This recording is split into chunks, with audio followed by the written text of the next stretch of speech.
Hello everyone, welcome to the Marker. तो आज हमारा जो नीट 2025 के लिए अगला चैप्टर हम कवर करने वाले हैं वो है आपके क्लास 12th में से माइक्रोब्स इन ह्यूमन वेलफेयर। ठीक है, माइक्रो ऑर्गेनिजम्स में कौन कौन से आते हैं? हम जानते हैं कि जितने भी ऐसे ऑर्गेनिज्म जिनको हम अपनी आंखों से देख नहीं सकते, यूजुअली हमको माइक्रोस्कोप यूज़ करने पड़ेगा। ठीक है, तो जब हम माइक्रोस्कोप का यूज़ करके उनको देख सकते हैं उनको हम कहते हैं माइक्रो ऑर्गेनिजम्स या फिर माइक्रोब्स। जिंदा है, ऑर्गेनिजम्स है, लेकिन इतने छोटे हैं कि हमको अपनी आंखों से ऐसे तो नहीं दिखने वाला है। तो उनको हम कहाँ यूज़ कर सकते हैं, वो हमारे किस काम आते हैं? ठीक है, कहीं ना कहीं वो हर रहते हैं, जैसे एयर में है, सॉइल में है, हर जगह वो प्रेजेंट है। हमारे आसपास अभी बहुत सारे माइक्रोब्स हैं, हमें दिख नहीं रहे हैं, पर कहीं ना कहीं कुछ माइक्रोब्स जो होते हैं वो हमारे काम आ जाते हैं, हम हमें कुछ अच्छा देकर जाते हैं, और कुछ माइक्रोब्स जो है वो हमें बीमारी देकर जाते हैं। तो यहाँ पर हम ह्यूमन वेलफेयर में जो माइक्रोब्स यूज़ हो रहे हैं, जो हमारे काम आ रहे हैं, जो हमें कुछ कुछ ना कुछ तरीके से फ़ायदे पहुँचा रहे हैं, ठीक है, उनके बारे में हम बात करेंगे। नुकसान वालों के बारे में हम नहीं बात करेंगे, वो पैथोजेंस आ जाएंगे। वहाँ पर हम इम्यूनिटी, जब इम्यून सिस्टम पढ़ेंगे, ह्यूमन हेल्थ एंड डिजीजेज, वहाँ पर हम उनकी बात करेंगे। यहाँ जो हमारे काम आ रहे हैं उनकी बात करते हैं।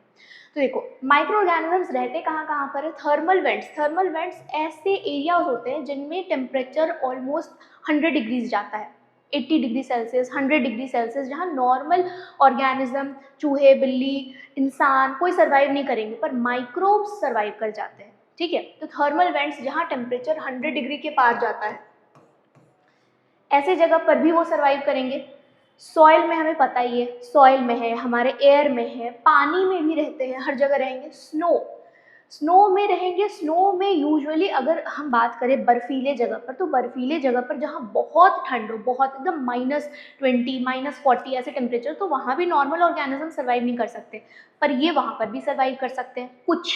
ठीक है, सारे के सारे नहीं, कुछ सर्वाइव कर सकते हैं। ऐसा नहीं कि सारे माइक्रो ऑर्गेनिजम्स 100 डिग्री में सर्वाइव करेंगे, कुछ स्पेसिफिक होते हैं, कुछ स्पेशल होते हैं जो सर्वाइव कर जाएंगे। कुछ सॉइल के बहुत लेयर नीचे भी सर्वाइव कर जाएंगे, जबकि उनको एक प्रेशर मिल रहा होगा, फिर भी वो उतना प्रेशर झेल लेते हैं। कुछ माइक्रोब्स होते हैं जो कि स्नो, इतनी ठंड है वहाँ पर, माइनस में टेम्परेचर है, उनके अंदर, स्नो के बहुत सारे लेयर्स के अंदर भी सर्वाइव कर जाते हैं। कुछ माइक्रो ऑर्गेनिज्म है जो हाईली एसिडिक इन्वायरमेंट में भी सर्वाइव करेंगे। ऑल्दो हम जानते हैं कि हमारे जो गट है, हमारे जो स्टमक है, वहाँ पर HCl होता है। क्यों? ताकि कोई भी पैथोजेनिक माइक्रो ऑर्गेनिज्म हो उसको वो खत्म कर सके। कुछ ऑर्गेनिजम्स होते हैं जो एसिड को भी रेजिस्ट करते हैं। ठीक है, तो माइक्रो ऑर्गेनिजम्स के अलग अलग अपने अपने कैरेक्टरिस्टिक फीचर होते हैं। अब इस हिसाब से वो अपना काम करेंगे, और कुछ उनमें से है जो हमें फ़ायदा पहुंचा सकते हैं। माइक्रोब्स किनको कंसिडर करेंगे? प्रोटोजोआ हो गए, बैक्टीरिया हो गए, प्रायंस, फंगाई, ये सब हमने 11th में पढ़ा हुआ है। ठीक है, वायरस, वायरॉइड्स, ये सारे माइक्रोब्स होते हैं जिनको हम नॉर्मली अपनी आंखों से नहीं देख सकते, हमें माइक्रोस्कोप लगेगा, हाई पावर माइक्रोस्कोप्स। ओके, अब हम आ जाते हैं कि कहाँ कहाँ पर यूज़ होंगे। सबसे पहला एप्लीकेशन जो है हमारा हाउस होल्ड प्रोडक्ट्स में। हाउस होल्ड, हम अपने घर में डे टू डे एक्टिविटीज़ में कहाँ इन माइक्रो ऑर्गेनिजम्स को यूज़ करते हैं। ठीक है, भले हमें पता नहीं हो, बट हम एक्चुअली में यूज़ करते हैं। जैसे कर्ड मेकिंग में, कर्ड जब हम दही जमाते हैं तो दही में क्या, किनको यूज़ करते हैं? लैक्टिक एसिड बैक्टीरिया, लैक्टोबैसिलस को यूज़ करते हैं। ठीक है, इनको शॉर्ट में बोला जाता है लैब, लैक्टिक एसिड बैक्टीरिया या लैक्टोबैसिलस, इनको हम दही जमाने में यूज़ करते हैं। जब हम पुराने दही से एक चम्मच निकाल के न्यू मिल्क में हम ऐड करते हैं, तो जो हम दही निकाल रहे हैं उसमें बहुत बहुत सारे लैक्टिक एसिड बैक्टीरिया होते हैं। हम क्या कर रहे हैं, उस चम्मच में जो बहुत सारे लैक्टिक एसिड बैक्टीरिया है, उनको एक नया मीडियम दे रहे हैं, उनको एक नया रॉ मटेरियल दे रहे हैं। क्या? मिल्क। मिल्क में होता है लैक्टोज। ये जो लैक्टिक एसिड बैक्टीरिया ये मिल्क में जा करके उसको एज अ अपना खाना, अपना रॉ मटेरियल यूज़ करेंगे और अपने नंबर बढ़ाएंगे। ठीक है, वहाँ पर वो ग्रो करेंगे। जैसे ही वो मिल्क को यूज़ कर रहे हैं, तो मिल्क में जो प्रोटीन होता है, ठीक है, उसे वो पार्शली डाइजेस्ट करते हैं। मिल्क प्रोटीन को, जो लैक्टोज होता है, उसको वो पार्शली डाइजेस्ट करेंगे, और इसके वजह से हमें कर्ड मिलता है।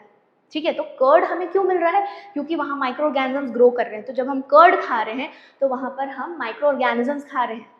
ठीक है, तो दही एक्चुअली में अगर हम बोलने जाए, टेक्निकली बोलने जाए, तो हम किसी जीव जंतु को ही खा रहे हैं, तो काइंड ऑफ नॉन वेजिटेरियन भी कह सकते हैं, क्योंकि लैक्टिक एसिड बैक्टीरिया खा रहे हैं हम। ठीक है, अब बात करते हैं इससे फ़ायदा क्या है। देखो, इसमें मिल्क से ज़्यादा विटामिन B12 होता है कर्ड में।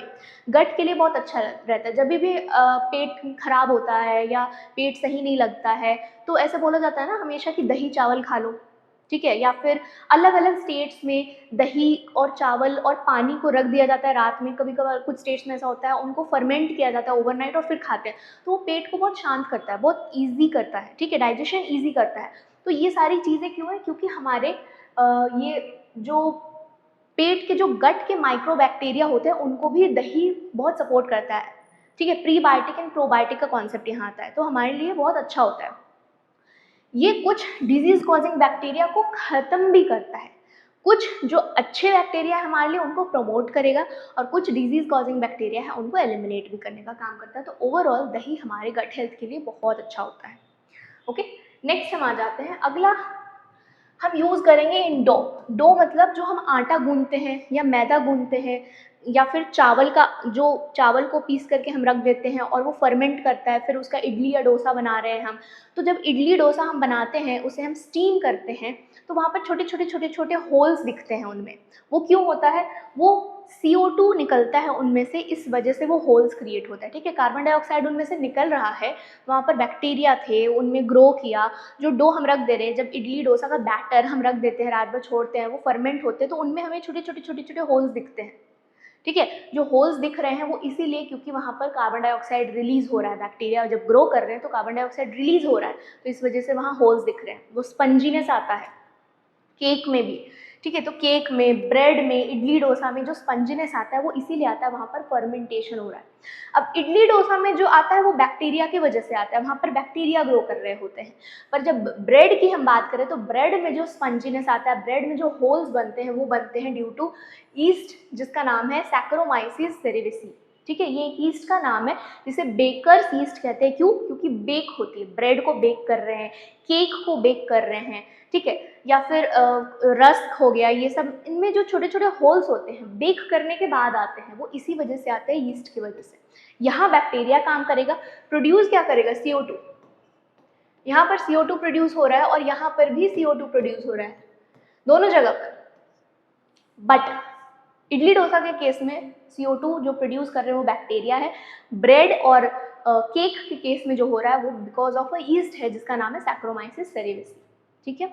कॉन्सेप्ट सेम है, काम अलग अलग माइक्रोब्स बस कर रहे हैं। Next toddy. टॉडी एक ऐसा काइंड ऑफ, एक बोल सकते हैं काइंड ऑफ एक अल्कोहलिक ड्रिंक, या फिर एक ऐसा ड्रिंक, एक बेवरेज होता है जो कि कुछ पार्ट्स ऑफ इंडिया में यूज़ होता है। डेट पाम जो ट्री होती है उसमें से सैप निकाल के उसको फर्मेंट किया जाता है और उसके बाद वो टॉडी बनाया जाता है, और ये भी एक प्रोसेस से बन रहा है, दैट इज फर्मेंटेशन। फर्मेंटेशन मतलब माइक्रोब्स ग्रो कर रहे हैं वहाँ पर।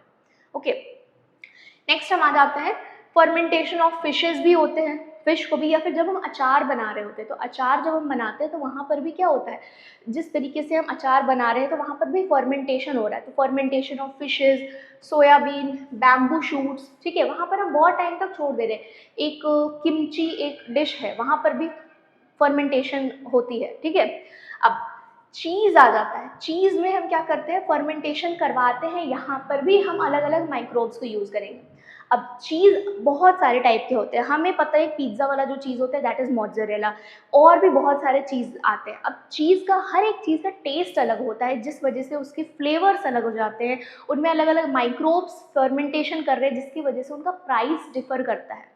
जैसे एक स्विस चीज़ होता है, स्विस चीज़ क्या होता है, स्विस चीज़ ऐसे चीज़ होता है जिनमें बहुत बड़े बड़े होल्स दिखते हैं। वो एक टॉम एंड जेरी जब हम लोग देखते थे बचपन में, तो टॉम एंड जेरी में जो जेरी था वो जिस चीज़ के पीछे भागता था ना, इस टाइप से बड़े बड़े होल्स होते थे। तो इस टाइप से होल्स होते हैं बड़े बड़े स्विस चीज़ में, ठीक है। अब ये जो चीज़ होता है ये बनता क्यों है, due to a bacterium called as propionibacterium shermanii. ये इसको फर्मेंट करता है, जिसके वजह से कार्बन डाइऑक्साइड प्रोड्यूस होता है, और यहाँ पर से ये इस तरीके से कार्बन डाइऑक्साइड निकलता है, तो जिस वजह से हमें होल्स दिखते हैं, ठीक है। अब आ जाते हैं एक और चीज़ है, दैट इज रॉक्यूफोर्ट चीज़। रॉक्यूफोर्ट चीज़ का फ्लेवर बिल्कुल डिस्टिंक्ट होता है। स्विस चीज़ में खासियत क्या है, इसकी स्पेशलिटी क्या है, इसमें बड़े बड़े होल्स होंगे कार्बन डाइऑक्साइड की वजह से। रॉक्यूफोर्ट चीज़ में इसकी स्पेशलिटी इसके फ्लेवर, ठीक है। और ये फ्लेवर किसकी वजह से आता है, एक फंगस की वजह से आता है। इस फंगस को ग्रो करने दिया जाता है बहुत टाइम तक, जिसकी वजह से ये डिस्टिंक्ट फ्लेवर आता है रॉक्यूफोर्ट चीज़ का। तो अकॉर्डिंग टू किस तरीके के माइक्रोब्स को हम अलाउ कर रहे हो उसको फर्मेंट करने के लिए, चीज़ का अलग अलग स्पेशलिटी हो जाता है, और उस वजह से बहुत प्राइसेस भी डिफर करते हैं, ठीक है। जैसे मोज़रेला चीज़ महंगा नहीं आता, मोज़रेला चीज़ बहुत ही कम रेंज में आ जाता है, बट स्विस चीज़ महंगा आता है क्योंकि हम बहुत उसमें फर्मेंटेशन अलाउ कर रहे हैं, कुछ स्पेशलिटी है जो बाकियों में नहीं है। चलो नेक्स्ट हम आ जाते हैं इंडस्ट्रियल प्रोडक्ट्स पर। इंडस्ट्रियल प्रोडक्ट्स में अब हमें माइक्रोब्स कहाँ पर यूज़ आ रहे हैं। अभी तक हमने अपने normal day to day life में देख लिया कि कहाँ कहाँ पर हमें यूज़ आ रहे हैं। नेक्स्ट हम आते हैं इंडस्ट्री में हम कहाँ पर यूज़ कर रहे हैं माइक्रोब्स को। तो इंडस्ट्री में सबसे पहले आता है फर्मेंटेशन ऑफ बेवरेजेस। जब भी एल्कोहलिक बेवरेज हम कुछ बनाते हैं, जैसे वाइन, बियर, ये सारे जितने भी एल्कोहलिक बेवरेजेस हैं, इनको बनाने के लिए भी माइक्रो ऑर्गेनिजम्स यूज़ किया जाता है और फर्मेंटेशन होती है। हमने फर्मेंटेशन पढ़ा था इडली डोसा में, हमने फर्मेंटेशन पढ़ा था ब्रेड में भी वहाँ पर माइक्रो ऑर्गेनिज्म यूज़ कर रहे हैं। ब्रेड और केक जो बेकर्स यीस्ट होता है, वही सेम यीस्ट सैक्रोमाइसिस सेरेविसी को यूज़ किया जाता है अल्कोहलिक बेवरेजेस बनाने में। सेम यीस्ट यूज़ हो रहा है, सेम माइक्रोब यूज़ हो रहा है, बट प्रोसेस अलग अलग है। वहाँ पर हम क्या कर रहे हैं, वहाँ पर एक्चुअल में एंड प्रोडक्ट क्या हो रहा है, हमारा कार्बन डाइऑक्साइड बन रहा है, इस वजह से वो स्पंजी टेक्सचर आता है और वो होल्स दिखते हैं हमें। यहाँ पर मेन जो बाय प्रोडक्ट है वो इथेनॉल हो जाता है, ठीक है, इथेनॉल ETOH। इथेनॉल जो है मेन बाय प्रोडक्ट है और इस इथेनॉल कॉन्सेंट्रेशन के डिफर करने की वजह से उनका टेस्ट डिफर होता है, उनके रॉ मटेरियल्स की वजह से टेस्ट डिफर होता है। जैसे हमने अगर ग्रेप्स को फर्मेंट कर दिया तो ग्रेप्स के फर्मेंटेशन से वाइन बनेगा, फिर हमने माल्टेड सीरियल्स को फर्मेंट किया तो उससे कोई दूसरे अल्कोहलिक बेवरेजेस बनेंगे। प्लस इनमें जो इथेनॉल कंटेंट है वो डिफर करता है, किसी में 4% होते हैं, किसी में 10% होते हैं। अब नेचुरली जो यीस्ट है, ये सैक्रोमाइसिस सेरेविसी, नेचुरली ये 13% से ज़्यादा इथेनॉल नहीं बना सकता है। जहाँ पर भी ये ग्रो करेगा, मान लो हमने यहाँ पर ग्रेप्स एक कंटेनर में भर के रख दिया है और यहाँ पर हमने यीस्ट ऐड कर दिया है, इसे कवर कर दिया है, ठीक है। अब जब भी हमने इसे कवर करके रख दिया फर्मेंटेशन होने के लिए, यहाँ पर यीस्ट ग्रो कर रहे हैं, यीस्ट अपने नेचुरल कंडीशन में 13% से ज़्यादा इथेनॉल नहीं प्रोड्यूस करेगा। उससे ज़्यादा अगर उसने प्रोड्यूस कर दिया तो वो अपने ही इथेनॉल की टॉक्सिसिटी में मर जाएगा। तो इसलिए नेचुरली 13% से ज़्यादा कॉन्सेंट्रेशन नहीं हो सकता इथेनॉल का इन एनी बेवरेज, बट हम उसे डिस्टिल कर सकते हैं, हम उसे कॉन्सेंट्रेट कर सकते हैं आर्टिफिशियली, ठीक है। अब डिस्टिलेशन से कुछ बेवरेजेस बनाए जाते हैं, विस्की, ब्रांडी, रम जो है वो डिस्टिलेशन करके बनाए जाते हैं, उनको और बहुत सारे आर्टिफिशियल मेथड यूज़ किए जाते हैं, और विदाउट डिस्टिलेशन वाइन और बियर होता है। ओके, चलो नेक्स्ट आ जाते हैं। और अब देखो, इसे ब्रूअर्स यीस्ट भी कह सकते हैं हम। एक हो गया जब हमने ब्रेड बनाया तो हमने बेकर्स यीस्ट बोल दिया, जब हमने इथेनॉल बनाया तो इसी को हमने ब्रूअर्स यीस्ट कर दिया, कह दिया। एक ही माइक्रोब है, काम अलग अलग जगह पर, जिस तरीके का काम कर रहा है उस तरीके का इसे हमने नाम दे दिया है। Okay, next antibiotics. Industrial products में एक बहुत ज़्यादा इंपॉर्टेंट प्रोडक्ट है, दैट इज़ एंटीबायोटिक। अब एंटीबायोटिक जो होता है वो हम यूज़ कब करते हैं और एक्चुअली में क्या होता है, क्या करता है एंटीबायोटिक। देखो, एंटीबायोटिक हम तब यूज़ करेंगे जब हम बीमार पड़ते हैं। एंटीबायोटिक का बेसिक अगर हम टर्म को तोड़े तो एंटी एंड बायोटिक आता है। तो एंटी मीन्स अगेंस्ट, बायोटिक मतलब लाइफ, तो लाइफ के अगेंस्ट हो गया। बट हम जब बीमार पड़ते हैं तो एंटीबायोटिक हमें बचाता है, हमें बीमारी से निकालता है।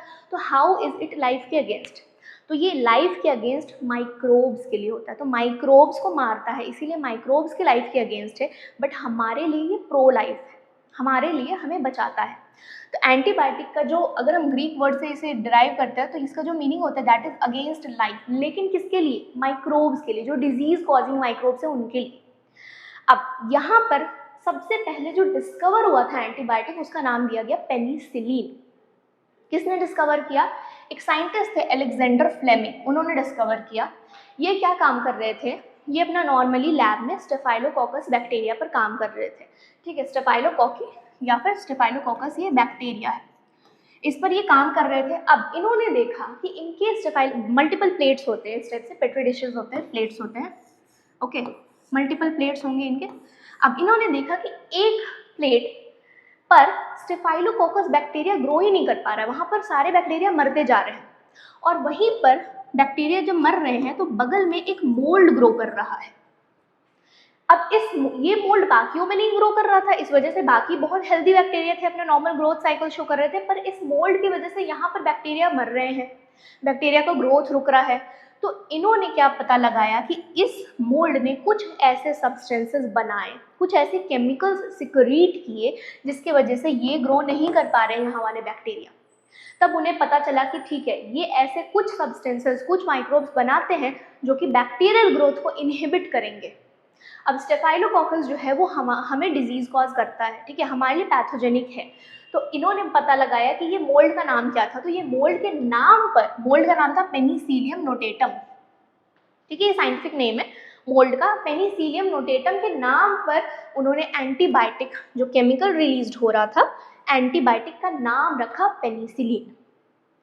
इसी तरीके से बहुत सारे और भी एंटीबायोटिक्स, बहुत सारे और माइक्रो ऑर्गेनिजम्स कुछ केमिकल्स रिलीज करते हैं जो कि दूसरे पैथोजेंस को, दूसरे बैक्टीरिया को मारेंगे। तो वो सारे एंटीबायोटिक्स का नाम हमें बहुत सारे, हम क्लोरामफेनिकोल जानते हैं, एम्पिसिलिन जानते हैं, टेट्रासाइक्लिन जानते हैं, सारे एंटीबायोटिक्स ऐसे नाम उनको अलग अलग दिए गए, ठीक है। अब हम आ जाते हैं इनका काम क्या है। इनका काम सबसे पहले कैसे पता चला? अलेक्जेंडर फ्लेमिंग ने तो बता दिया कि भाई पेनिसिलियम नोटेटम की वजह से ये स्टेफाइलोकोकस मर रहे थे। इसका मतलब अगर स्टेफाइलोकोकस से किसी को इन्फेक्शन हुआ है तो पेनिसिलियम नोटेटम से हम केमिकल निकालेंगे, कौन सा? पेनिसिलिन, और पेनिसिलिन हम दे देंगे उस इंसान को जिसमें स्टेफाइलोकोकस ने इन्फेक्शन किया है, तो अब वो इंसान ठीक हो सकता है। इसी तरीके से यहाँ पर फुल पोटेंशियल इस पेनिसिलिन का वर्ल्ड वॉर 2 में एक्चुअली में पता लगा। वर्ल्ड वॉर 2 के टाइम जब बहुत सारे सोल्जर्स बीमार पड़ रहे थे तो उनको ट्रीट करने के लिए पेनिसिलिन यूज हुआ था, जिसके वजह से Alexander Fleming, Chain and Florey, इन तीनों को नोबेल प्राइज मिला था इन 1945। इनको मिला क्योंकि इन्होंने डिस्कवर किया कि भाई ये होता क्या है। एक्सीडेंटल डिस्कवरी थी, ठीक है, इन्होंने कोई ऐसा कुछ नहीं, कोई काम नहीं किया था, ये काम कर रहे थे कुछ और पर, इनको डिस्कवर कुछ और हो गया, तो एक्सीडेंटली इन्होंने डिस्कवर किया था एंटीबायोटिक को। अब इन्होंने डिस्कवर एक्सीडेंटली किया, चाहे जैसे भी किया, इन्होंने किया, इन दोनों ने एक्चुअली में उसका यूज बताया कि कहाँ पर हम मैक्सिमम लोगों को बचा सकते हैं, तो इनकी वजह से बहुत सारे सोल्जर्स बचे, तो इस वजह से इन तीनों को नोबेल प्राइज मिला था। अब पेनिसिलिन की जब हम बात कर रहे हैं तो एक चीज़ इंपॉर्टेंट याद रखना है कि पेनिसिलिन से बहुत लोगों को एलर्जी होती है। हमें पता नहीं है, अपने डे टू डे लाइफ में मुझे भी हो सकती है, आपको भी हो सकती है, किसी को भी हो सकती है। पेनिसिलिन एक ऐसा एंटीबायोटिक है जो कि बहुत ही टेस्ट करके देना चाहिए, मतलब ऐसे ही नहीं दे देना चाहिए। हम क्या करते हैं, बीमार हुए, मेडिकल शॉप पर गए, भाई एक एंटीबायोटिक ले लेते हैं, ठीक हो जाएंगे, पर पेनिसिलिन कभी कोई देगा नहीं ऐसे नॉर्मली, क्योंकि पेनिसिलिन की एक खासियत है कि वो कहीं कहीं पर एक रिएक्शन कॉज कर देगा, और अगर उसने रिएक्शन कॉज कर दिया किसी इंसान में, किसी इंसान को पेनिसिलिन से है एलर्जी, ठीक है, और उसे पता नहीं है, उसने पेनिसिलिन खा लिया, पेनिसिलिन ले लिया, तो वो लाइफ थ्रेटनिंग हो सकता है, उस इंसान की डेथ भी हो सकती है। इसीलिए कभी भी कोई मेडिकल प्रैक्टिशनर जो एक्चुअली में नॉलेजेबल हो और एक्सपीरियंस्ड हो, वो अगर पेनिसिलिन इन एनी केस अगर ज़रूरत पड़ा किसी को देने के लिए, वो हमेशा पूछेगा कि क्या आपने टेस्ट करवाया है कि आप पेनिसिलिन से एलर्जिक है या नहीं है। नहीं करवाया तो पहले टेस्ट करवाइए, टेस्ट करवाने के बाद अगर आपको कोई दिक्कत नहीं है तो ही पेनिसिलिन उन्हें दिया जाएगा, ठीक है। नॉर्मली पेनिसिलिन मेडिकल शॉप्स में ऐसे अवेलेबल नहीं होता क्योंकि वो लाइफ थ्रेटनिंग सिचुएशन कॉज कर सकता है। चलो नेक्स्ट हम मूव ऑन करते हैं।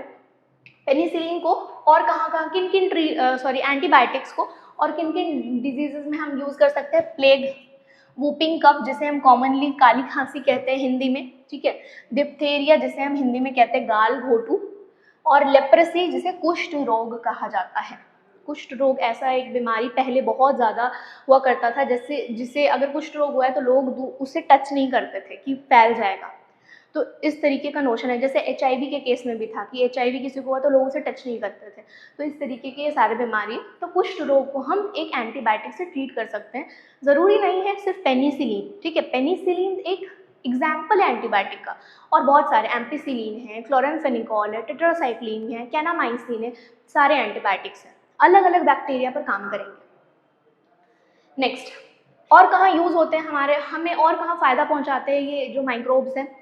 कुछ केमिकल्स ऐसे बनाएंगे, कुछ एंजाइम्स बनाएंगे, कुछ बायो एक्टिव मॉलिक्यूल्स बनाएंगे, जैसे कि ऑर्गेनिक एसिड्स बनाते हैं। तो ऑर्गेनिक एसिड में एक सिट्रिक एसिड होता है, नॉर्मली हमें पता है, अगर नेचुरली हम बात करें तो हमें नींबू से सिट्रिक एसिड मिल जाता है, हमें ऑरेंजेस से सिट्रिक एसिड मिल जाता है, पर एक बैक्टीरिया है वो भी सिट्रिक एसिड बनाता है जिसका नाम है एस्परजिलस नाइगर, सॉरी एक फंगस है जिसका नाम है एस्परजिलस नाइगर, ठीक है, एक फंगस है एस्परजिलस नाइगर, वो भी सिट्रिक एसिड बनाता है।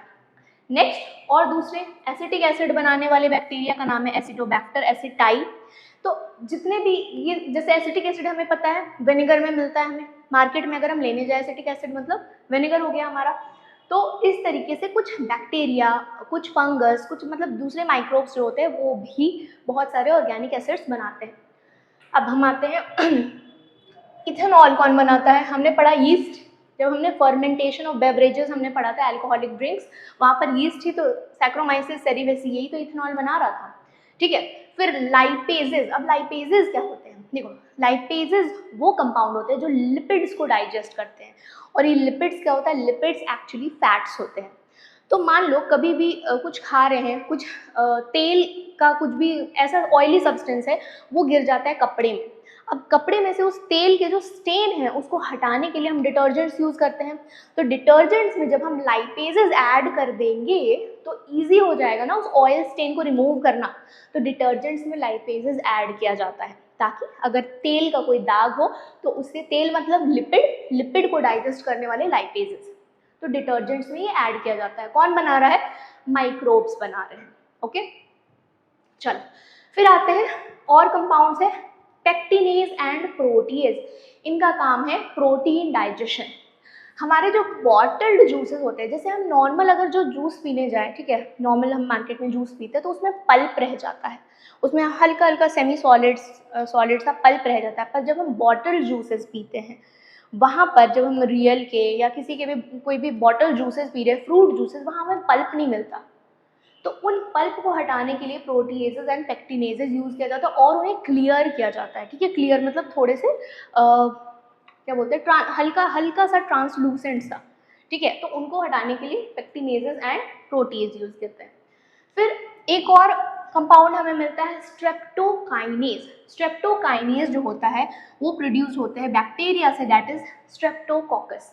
स्ट्रेप्टोकोकस बैक्टीरिया स्ट्रेप्टोकाइनेज बनाते हैं, और ये स्ट्रेप्टोकाइनेज कहाँ काम आता है हमें, क्लॉट बस्टिंग में। क्लॉट बस्टर क्या होता है, देखो क्या हुआ कि किसी ने बहुत बहुत मतलब बहुत लंबे टाइम से कोई है जो कोलेस्ट्रॉल, बहुत कोलेस्ट्रॉल रिच खाना खा रहा है, ठीक है, बहुत heavy cholesterol rich, heavy fatty food खा रहा है। अब क्या होगा, हार्ट में कई बार होता है यहाँ पर ब्लॉकेज शुरू होगा धीरे धीरे धीरे धीरे, ठीक है, स्लोली जब ब्लॉकेज इतने दूर ऑलमोस्ट पहुँच चुका है तो यहाँ पर से ब्लड का पैसेज नैरो हो गया। जब ब्लड पैसेज हमारे पास यहाँ से यहाँ जाने के लिए नैरो हो चुका है तो यहाँ पर क्या होगा, ब्लड कम मतलब ऑक्सीजन कम, तो अगले पार्ट में, अगले पार्ट ऑफ हार्ट है, हम यूजुअली हार्ट का केस ले रहे हैं क्योंकि ये सबसे क्रूशियल हो जाता है, ठीक है, हार्ट अटैक, ठीक है, सबसे क्रूशियल चीज़ें हैं बॉडी में, और थोड़े मोड़े कहीं के सेल्स जाते हैं अगर उतने इंपॉर्टेंट पार्ट्स नहीं है तो चल जाता है, बट हार्ट अटैक मेनली इस वजह से भी होता है क्योंकि वहाँ के आर्टरीज जो है वो ब्लॉक हो जाते हैं। अब क्या हुआ, इस पार्ट में जितने ऑक्सीजन जाना चाहिए उतना नहीं जा पा रहा है, क्यों, ऑक्सीजन तो ब्लड से ट्रांसपोर्ट होगा, ब्लड का ट्रांसपोर्ट ही बहुत कम हो गया है, यहाँ से ब्लड पास नहीं हो पा रहा है उतने टाइम में, अगर एक टाइम में इतने अमाउंट में ब्लड पास करना चाहिए, अब तो फ्लो कम हो गया, रेट कम हो गया, अब यहाँ पर कुछ सेल्स जो है ऑक्सीजन की डेफिशिएंसी से मरने लगेंगे। तो यहाँ पर अगर धीरे धीरे धीरे धीरे इस तरीके से कोलेस्ट्रॉल डिपोजिशन की वजह से क्लॉट बन रहा है तो इस पार्ट के जो सेल्स है वो खत्म होने लगेंगे, और अगर ये हार्ट में हुआ तो there is an increased chance of heart attack. इसीलिए हम बोलते हैं कि जो स्ट्रेप्टोकाइनेज है इन क्लॉट को खत्म कर देगा। तो स्ट्रेप्टोकाइनेज क्या करता है, इस क्लॉट को खत्म कर देगा, तो ये पाथवे क्लियर कर देगा, समझ में आया, जिससे कि हमारे ब्लड फ्लो रिस्टोर होगा, सेम अमाउंट में ब्लड आगे जा पाएगा। अब आते हैं हम साइक्लोस्पोरिन, अगला कंपाउंड जो है दैट इज साइक्लोस्पोरिन बना रहा है ट्राइकोडर्मा पॉलीस्पोरम। ट्राइकोडर्मा पॉलीस्पोरम जो है, ट्राइकोडर्मा एक फंगस है, ये साइक्लोस्पोरिन बना रहा है। साइक्लोस्पोरिन ए जो है इम्यूनोसप्रेसेंट है। What do we mean by immunosuppressant, immunosuppressant मतलब इम्यून सिस्टम को स्लो डाउन करना है। अब हमें क्यों ज़रूरत पड़ रही है, हम तो चाहते हैं कि हमारा इम्यून सिस्टम एकदम फास्ट काम करे, एकदम टॉप पे रहे, एकदम बेस्ट वर्क करे, हम इम्यून सिस्टम को क्यों सप्रेस कर रहे हैं, क्यों स्लो डाउन कर रहे हैं, कभी कभार ज़रूरत पड़ती है। अगर किसी पेशेंट में कोई सा भी ऑर्गन ट्रांसप्लांट हुआ है, किसी और डोनर से हमने ऑर्गन ट्रांसप्लांट किया है, तो जो पेशेंट है उसकी बॉडी उस ऑर्गन को रिजेक्ट करने की कोशिश करेगी, क्योंकि उसे उसकी बॉडी को लगेगा ये मेरा अपना ऑर्गन नहीं है, कहीं और से आया है, तो उसे खतरा महसूस होगा, जिस वजह से उसकी अपनी बॉडी, उसके अपने इम्यून सेल्स उस नए ऑर्गन को डिस्ट्रॉय करने की कोशिश करेंगे। अगर हम उस केस में एक इम्यूनोसप्रेसेंट देते हैं और उस इसकी पेशेंट की बॉडी की इम्यून सिस्टम को कम कर देते हैं, तो वो अटैक उस लेवल पर नहीं हो पाएगा। जब अटैक उस लेवल पर नहीं हो पाएगा तो वहाँ पर वो ऑर्गन सर्वाइव करेगा, ऑर्गन के सेल्स सही सलामत रहेंगे और वो ऑर्गन फंक्शन कर पाएगा। तो बॉडी के सारे फंक्शन को कोऑर्डिनेशन में चलना है ना, तो ऑर्गन को सही रहना चाहिए। फॉर एग्जाम्पल, अगर किसी को किडनी ट्रांसप्लांट किया है, अब उस पेशेंट में किडनी ट्रांसप्लांट किया गया है, अगर बॉडी उस पेशेंट के इम्यून सेल्स ने उस ट्रांसप्लांटेड किडनी को ही अटैक कर दिया, सारे के सारे किडनी के सेल्स को ख़त्म कर दिए, क्यों? क्योंकि उसे लग रहा है ये मेरा कहीं और से आया, दूसरा है, उसे खतरा महसूस हो रहा है, ठीक है। तो अब क्या होगा, ये ट्रांसप्लांटेड किडनी भी खत्म, तो कैसे फंक्शन करेगा, उसके कैसे एक्सक्रीशन होंगे? तो उसके लिए, ताकि एक नॉर्मल एक्सक्रीशन का प्रोसेस चल सके, इसलिए हम इम्यून सिस्टम को कम कर देते हैं। इम्यून सिस्टम को देना पड़ता है, इम्यूनोसप्रेसेंट्स देना पड़ता है, कई बार पूरी लाइफ देना पड़ता है ऐसे पेशेंट्स को जिनमें ऑर्गन ट्रांसप्लांट हुआ है। स्पेशली किडनी वाले केस में तो बहुत लंबे टाइम तक खाना पड़ता है इम्यूनोसप्रेसेंट्स, क्योंकि किडनी एक बहुत ही ज़्यादा सेंसिटिव ऑर्गन है और उसके चांसेस ऑफ रिजेक्शन मैक्सिमम 99% होते हैं। ओके, समझ में आया कि क्यों हम दे रहे हैं कि इम्यूनोसप्रेसेंट, जबकि हम चाहेंगे क्या कि हमारा इम्यून सिस्टम बेस्ट काम करे, बट हमें मजबूरी में यहाँ पर इम्यूनोसप्रेसेंट्स देना पड़ रहा है। नेक्स्ट आ जाते हैं स्टैटिन। स्टैटिन जो है मोनासिस परप्यूरियस, ये एक माइक्रोब है, ये बनाते हैं। स्टैटिन्स क्या होते हैं? Blood cholesterol lowering agent. हमने बहुत उल्टा सीधा खाना खाया है सालों तक, एक दो बार खाने से कुछ नहीं होता है, ठीक है, बट अगर लंबे टाइम तक लाइफस्टाइल ही खराब है, हमेशा बाहर का खा रहे हैं, हमेशा कोलेस्ट्रॉल रिच खाना खा रहे हैं, तो ब्लड में कोलेस्ट्रॉल लेवल बढ़ेगा। अगर ब्लड में कोलेस्ट्रॉल लेवल बढ़ा तो क्या चांसेस है? वापस से यही वाले चांसेस है ना कि आर्टरीज ब्लॉक हो जाएंगे कोलेस्ट्रॉल डिपोजिशन की वजह से, जो कि नहीं होना चाहिए। तो ब्लड टेस्ट अगर हम कराते हैं, वहाँ पर ब्लड में कोलेस्ट्रॉल लेवल हाई दिखता है, तो वहाँ पर ब्लड के कोलेस्ट्रॉल को कम करने के लिए स्टैटिन दिया जा सकता है। तो ये सारे हमें माइक्रोब्स बीमार ज़रूर करते हैं, पर कहीं कहीं पर वो हमारे फ़ायदे के लिए बहुत काम करते हैं। हमें पता होना चाहिए कि हमें किन माइक्रोब से फ़ायदा लेना है और किन से हमें बच के रहना है, ठीक है। हर एक चीज़ की एक पॉजिटिव साइड होती है, एक नेगेटिव साइड होती है। हमें पता होना चाहिए कि हमें पॉजिटिव साइड को कहाँ यूज़ करना है और हमें नेगेटिव साइड को कितना लिमिट करना है, कितना उससे बच के रहना है। ओके, चलो अगला हम आ जाते हैं, कहाँ हमें काम आते हैं? सीवेज ट्रीटमेंट में। अब सीवेज होता क्या है? सीवेज मतलब जो भी household waste, municipal waste जो भी निकल रहा है हर एक घर से, जिसमें कि बहुत सारे फीकल मैटर हो, टॉयलेट से जो भी वेस्ट निकल रहे हैं, उन सब को हम सीवेज में कंसिडर करते हैं। अब हम डायरेक्ट हर एक घर से कलेक्ट करके सीधे नदी में तो नहीं डाल सकते हैं, पूरा वहाँ पर पोल्यूशन हो जाएगा, ठीक है। तो इनको अब हमें क्या करना है? पहले क्लियर करना है, सारे की सारी गंदगी को हटाना है और उसमें से फिल्टर आउट करके जो साफ पानी रह गया, जो कम टॉक्सिक पानी रह गया, उसे हमें नदी में फिर बहाना है। अब क्या क्या ट्रीटमेंट करेंगे? तो सीवेज ट्रीटमेंट में यहाँ पर माइक्रोब्स काम आते हैं। माइक्रोब्स कैसे काम आएंगे? देखो, सीवेज में प्राइमरी ट्रीटमेंट सबसे पहले दो स्टेप्स में हम इसे करते हैं, प्राइमरी ट्रीटमेंट और सेकेंडरी। तो प्राइमरी में क्या करते हैं हम? पहले क्या कर रहे हैं, सीवेज को जब भी हम ला रहे हैं तो फिल्टरेशन कर रहे हैं। फिल्टरेशन जैसे एक मेश लगा दी, एक छन्नी लगा दी है, तो छन्नी से जो भी हमारे थोड़े बड़े वेस्ट, सॉलिड वेस्ट वगैरह होंगे, वो छन करके रह जाएंगे एक साइड, और दूसरे साइड जो वाटर सोल्यूबल वेस्ट हो जाएंगे और जो वाटर होंगे वो आगे निकल जाएंगे। अब नेक्स्ट हमको क्या करना है? हमने इसे एक टैंक में डाल दिया और सेडिमेंटेशन कराया। क्या कर रहे हैं हम? जैसे यहाँ पर सीवेज हमने डाल दिया, इस टैंक में बड़े बड़े टैंकर्स होते हैं, 1000 लीटर, 10,000 ऐसे वाले, ठीक है, 1-2 लीटर वाले नहीं, 1000 लीटर के टैंकर्स होते हैं। अब उनमें हमने सारे जगह से, सारे हाउस होल्ड से लाकर, सारे मोहल्ले से लाकर हमने सीवेज कलेक्ट करा दिया है। पहले फिल्ट्रेशन किया, फिर सीवेज कलेक्ट करा दिया। सीवेज में अब हमने क्या किया, यहाँ पर हमने कुछ जब हमने यहाँ पर सीवेज कलेक्ट किया है तो यहाँ पर कुछ चीज़ें बैठ गई हैं, जिसे हम कहते हैं सेडिमेंटेशन। सेडिमेंटेशन मतलब कुछ चीज़ें नीचे बैठ गई हैं और जो कुछ मतलब लाइटर पार्टिकल्स होंगे, वो जो सोल्यूबल पार्टिकल्स होंगे वो ऊपर रह जाएंगे। तो जो चीज़ें नीचे बैठ गई हैं उन्हें हम बोलते हैं प्राइमरी स्लज।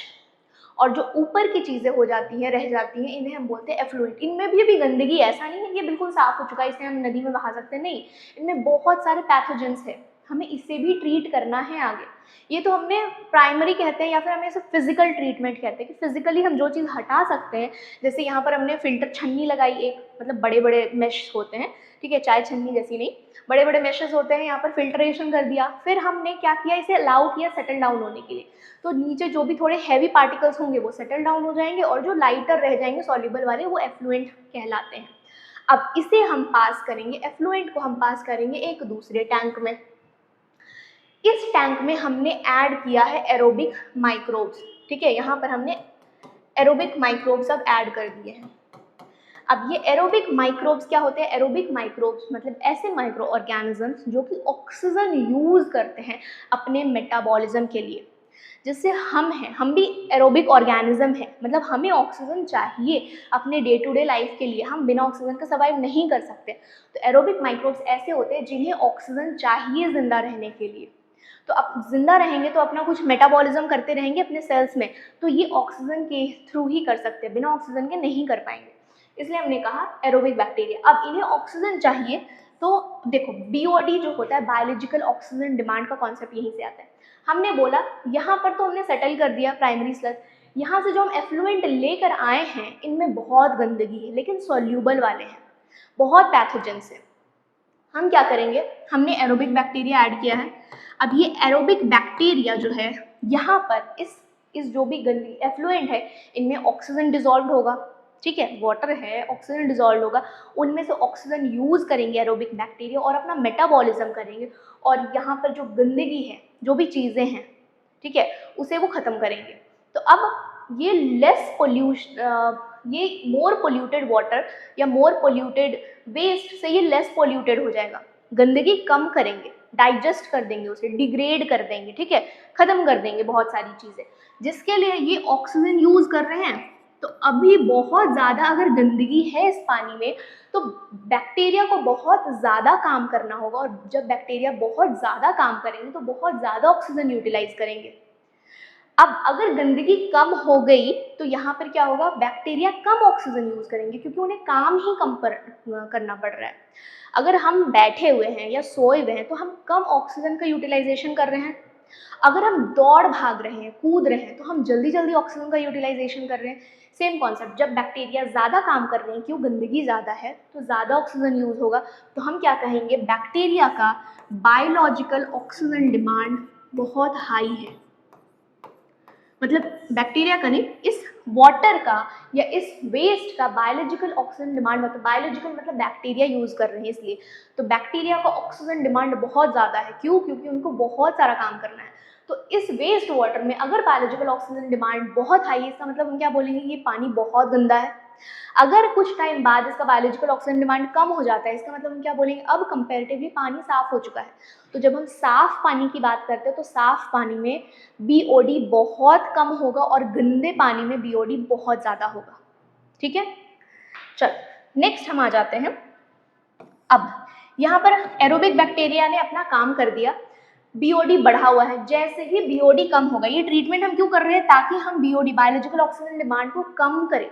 जैसे ही बायोलॉजिकल ऑक्सीजन डिमांड कम हुआ, मतलब कंपैरेटिवली पानी साफ हुआ, लेकिन अभी भी एरोबिक बैक्टीरिया इसमें है, कुछ अभी भी थोड़ा काम बाकी है। अब हम क्या करेंगे, बीओडी कम हुआ, अब हम इसे ट्रांसफर करेंगे एक दूसरे टैंक में। दूसरे टैंक में जब हम ट्रांसफर करेंगे तो यहाँ पर अब हम ऐड करेंगे एन एरोबिक बैक्टीरिया, ठीक है, एरोबिक नहीं, एन एरोबिक, जिससे अब ऑक्सीजन चाहिए ही नहीं, ये बिना ऑक्सीजन के सर्वाइव कर सकते हैं। इनमें हम अब ऐड करेंगे एन एरोबिक बैक्टीरिया। यहाँ पर से कुछ एरोबिक बैक्टीरिया को हम उठाएंगे और ऐसे ही बहुत सारे सीरीज ऑफ ऐसे ही बहुत सारे टैंकर्स होंगे। तो ये वाला स्टेप एक बार हो चुका है, दोबारा से पानी आ रहा होगा, दोबारा से हम इसे सेटल डाउन करेंगे, दोबारा से एफ्लुएंट को हम एक एरोबिक बैक्टीरिया, एफ्लुएंट में हम एरोबिक बैक्टीरिया ऐड करना चाहेंगे, तो वो एरोबिक बैक्टीरिया कहाँ से आएंगे, वो यहाँ से, यहाँ वाले जो भी एरोबिक बैक्टीरिया है उनको हम दोबारा से जो नया सीरीज ऑफ स्टेप्स चल रहा है, नए वेस्ट को हम लेकर आए हैं दोबारा से, उनमें हम ऐड करेंगे। तो इन्हें बोलते हैं या तो एज अ इनोक्यूलम ये काम करते हैं, स्टार्टर की तरह काम करते हैं, ठीक है। चलो अब हमने क्या किया, एनएरोबिक बैक्टीरिया डाल दिया, तो एनएरोबिक बैक्टीरिया अब विदाउट ऑक्सीजन काम कर रहे हैं। अब यहाँ से ये रिलीज करेंगे कुछ गैसेस जैसे कार्बन डाइऑक्साइड, मीथेन और अमोनिया। ठीक है, ये 3 मेजर गैसेस होते हैं जो कि एनएरोबिक बैक्टीरिया जो है यहाँ पर और पानी साफ करते हैं और चीज़ें डाइजेस्ट करते हैं और इन 3 गैसेस को प्रोड्यूस करेंगे और इन 3 गैसेस को हम कंबाइनली बायोगैस कह सकते हैं। ठीक है, बायोगैस कह सकते हैं और ये बायोगैसेस जो होते हैं इनफ्लेमेबल होते हैं। इनको हम या तो फिर कुकिंग में यूज़ कर सकते हैं या तो फिर हम लाइट जलाने में यूज़ कर सकते हैं, लाइटनिंग प्रोसेस में कहीं ना कहीं यूज़ कर सकते हैं। तो यहाँ से हमें क्या मिल रहा है, हमने क्या किया, हमने सीवेज को ट्रीट किया, सीवेज जो भी हम गंदगी लाए थे उसको वेरियस स्टेप्स से हमने ट्रीट किया। एक फ़ायदा हमें क्या मिला, बायोगैस। दूसरा, अब हम क्या करेंगे, यहाँ से तो बायोगैस निकल चुका है, अब ये पानी बहुत साफ़ हो चुका है, तो अब इस पानी को हम नदी में बहा सकते हैं, वहाँ पर पोल्यूशन नहीं होगा।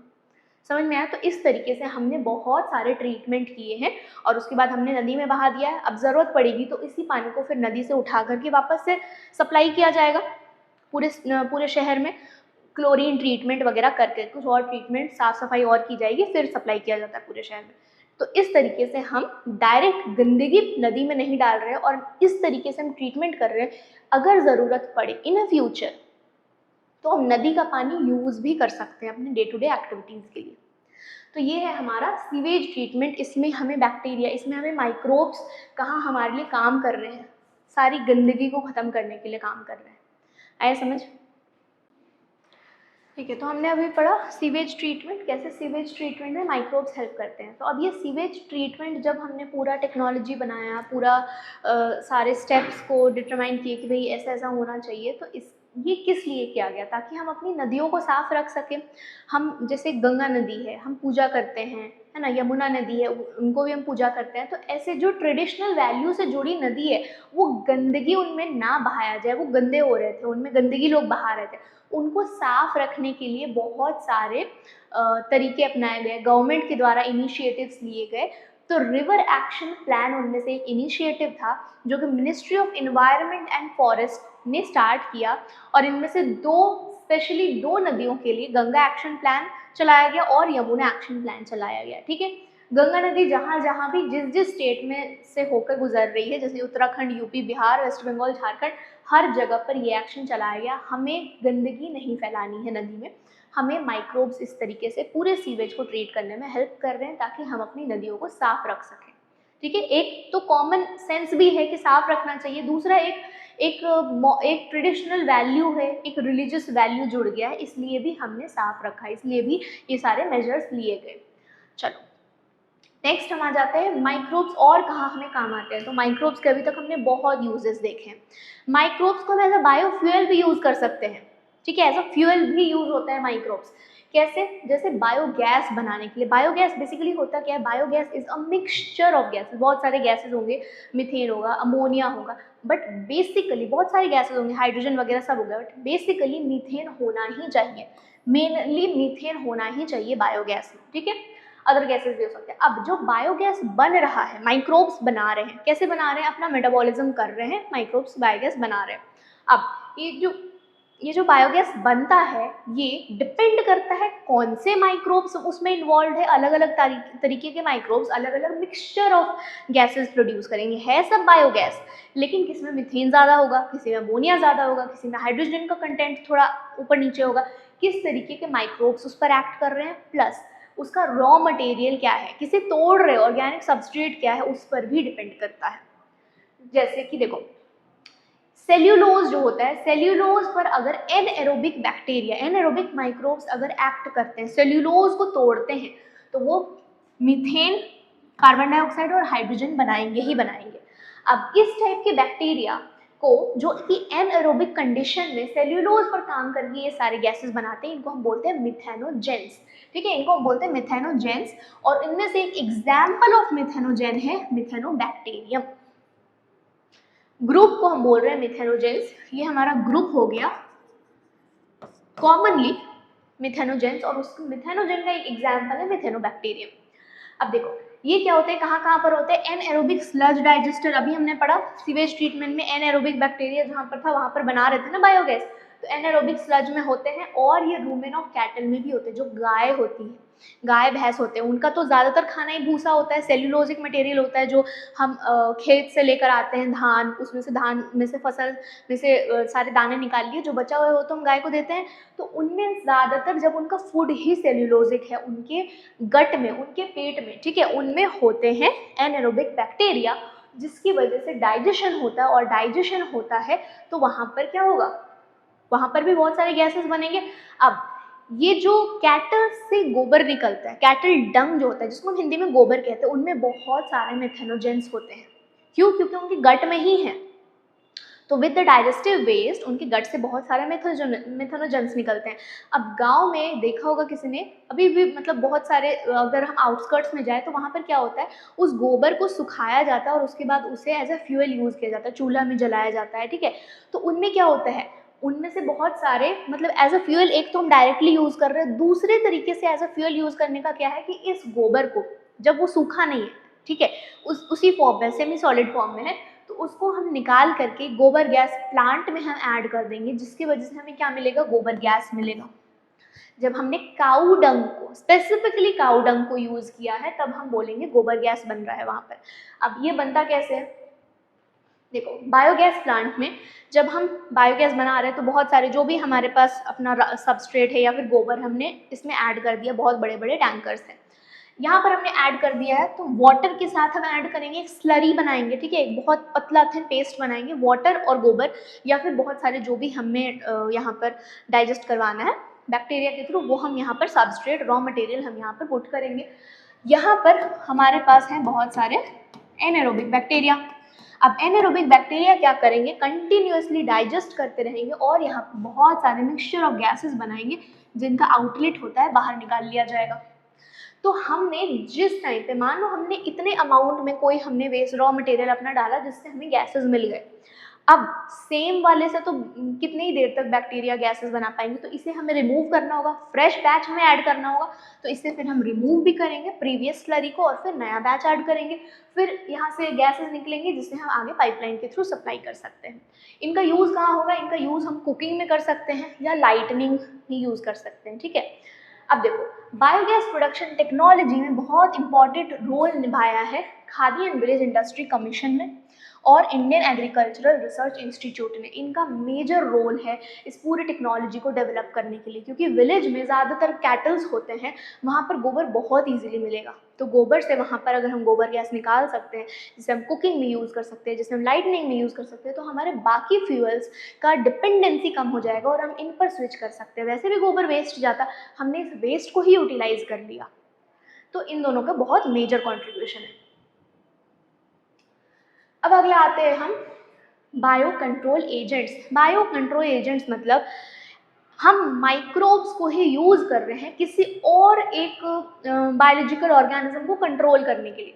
मान लो कोई एक पैथोजन है या कोई सा भी दूसरा माइक्रोब है जो नुकसान पहुंचा रहा है, हम इस माइक्रोब को उसे नुकसान पहुंचाने से रोक रहे हैं, तो वो बायो कंट्रोल एजेंट की तरह काम करेगा।